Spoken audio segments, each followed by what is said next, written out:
Hi, I'm Mark Estberg, a Senior Director for Microsoft's Online Services Security and Compliance Organization. And my name is Pete Bowden. I'm the General Manager of Microsoft's Online Services Security and Compliance team.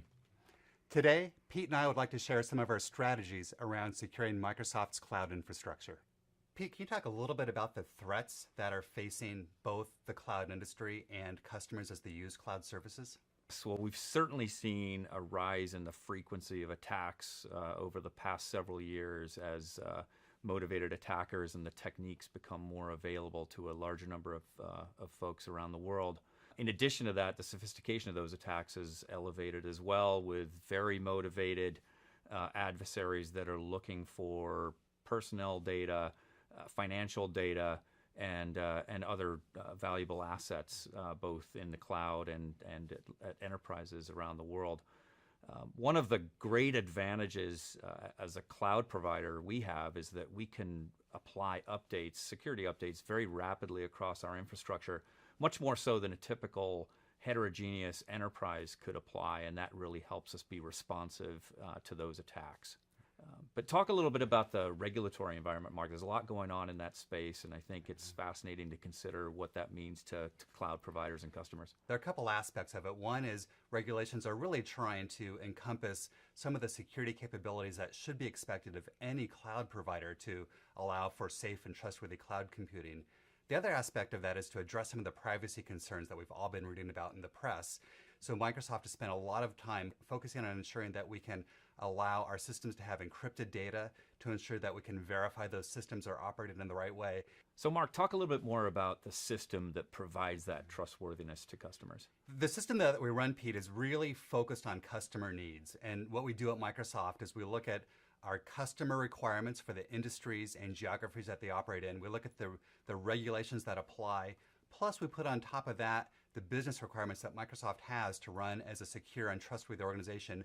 And we combine both of those sets of requirements into our information security management system. And really what we end up with is a risk-based information security management system that manages against a set of compliance requirements that we identify through those industry needs and business requirements that we identify through the Microsoft security policy.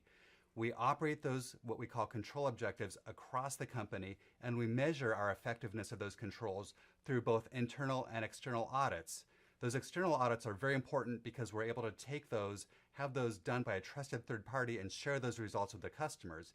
And that allows us to achieve things such as ISO 27001 certification, gives us the ability to sign European Union model clauses. It allows us to meet requirements, say, in Singapore or Australia very rapidly and with a high level of assurance.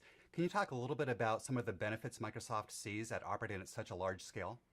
Absolutely. I think one of the coolest things is that we can make investments that most companies just can't make.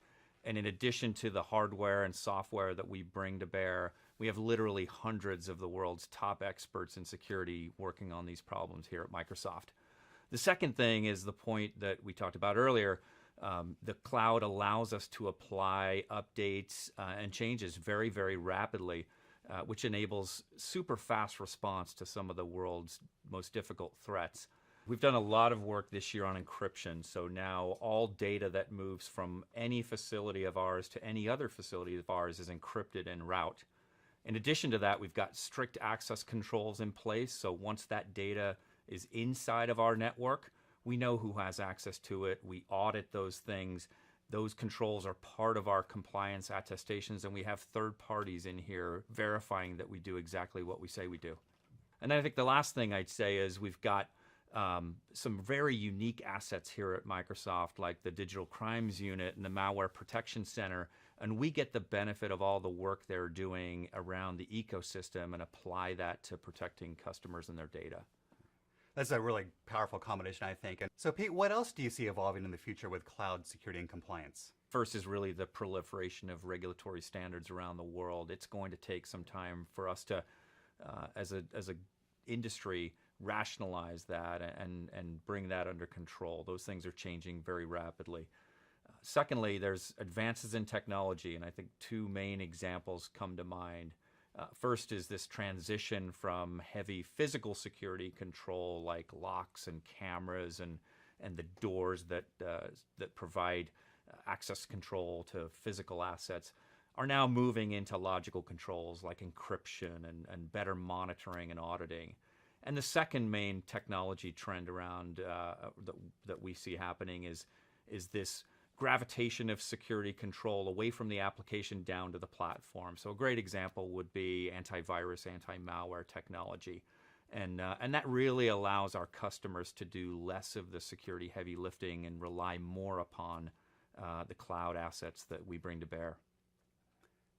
I hope this session was useful. This is a topic that is very important to Microsoft and, of course, very important to Pete and myself. Thank you again for listening. Thanks very much.